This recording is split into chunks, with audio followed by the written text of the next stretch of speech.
إذن إخواني كما سمعتم هكذا علق الإعلام التونسي على الخبر الذي نشرته صحيفة فرنسية 90 دقيقة على الأجر الذي يتقاضاه المدربين الأفارقة، وتكلموا كثيرا على بالماضي وعلى وليد الركراكي.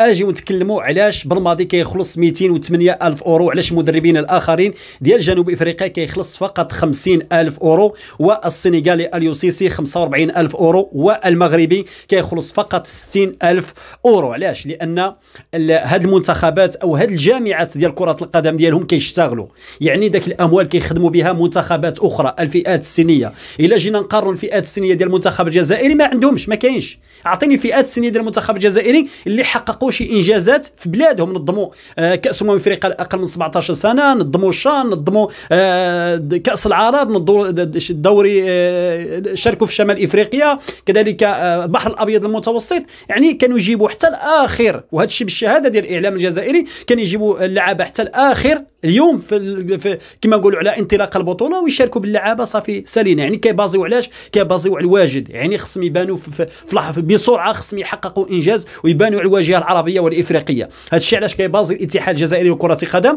ومؤخرا عندهم عجز كبير على مستوى المادي، يعني الفيفا عطاتهم عقوبه، وقفت لهم النشاط الكروي في البلاد ديالهم، وقالوا باللي حنا راه كان تضامنا مع القضيه ديال فلسطين وقفنا النشاط الكروي، ولكن الفيفا هي اللي وقفت النشاط الكروي، والسبب ديالهم لاعب تونسي ومدرب تونسي اللي دار من 70 مليار وما دربش ولو دقيقه. وهذا الشيء كامل كنقولوا يعني كاين في الاعلام الجزائري، هما اللي صرحوا بهذه الامور، اللي قالوا اودي ما نغطيوش كما نقولوا الشمس بالغربال، ونقولوا اودي باللي حنا وقفنا النشاط الكروي بسبب القضيه الفلسطينيه. يعني اشياء كثيره تحدث داخل دواليب ديال الاتحاد الجزائري لكره القدم. لا مجال للمقارنه في السنوات الاخيره بين الانجازات التي حققها وليد الركراكي واليوسيسي السنغالي، وكذلك ما بين جمال بالماضي. علاش كيعطيوه 208 الف اورو؟ علاش المدربين الاخرين ما كيخلصوش يعني اثمنه خياليه كاغلى مدرب افريقي جمال بالماضي؟ هنا كنقول لك علاش هما كيبازيو على الواجهه على المنتخب الاول فقط، ولكن ما عندهمش الاستمراريه، ما عندهمش التكوين، ما عندهمش الفئات السنيه. الا جينا نقارنوا ما بين المغرب، الجامعه الملكيه المغربيه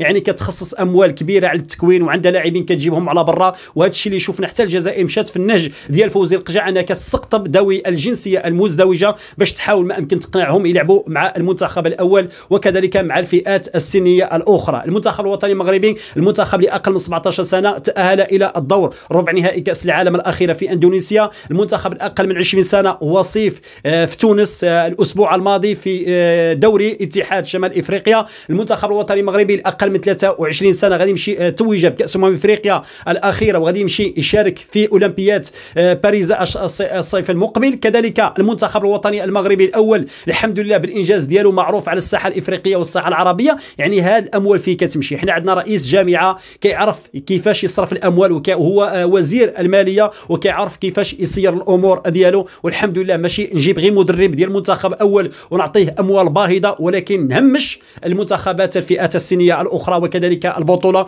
وهذا ما يحدث في الجزائر. هذه رساله الاخ التونسي اللي كيتكلم كيقارن بالماضي ويقول لك لا بالماضي راه دار الكارير ديالو. وليد الركراكي في ظرف وجيز راه وصل الرابع عالميا، ماشي غير دار الكارير ديالو، خلى الاسم ديالو على الساحه العالميه والافريقيه والعربيه. والحمد لله نتمنى له ان شاء الله انه يتوج الشهر القادم ان شاء الله باحسن مدرب على الساحه الافريقيه. تحياتي الاخوان جميعا، نتمنى هذا الفيديو يكون الاعجاب ديالكم. ما تبخلوش علينا، اعطوني الاراء ديالكم، التعليقات ديالكم في الموضوع، خليونا لايك الفيديو. الناس اللي ما مشاركينش معايا في القناه نتمنى انكم تشاركوا وتفعلوا الجرس باش يوصلكم ديما الجديد ديالنا. والسلام عليكم.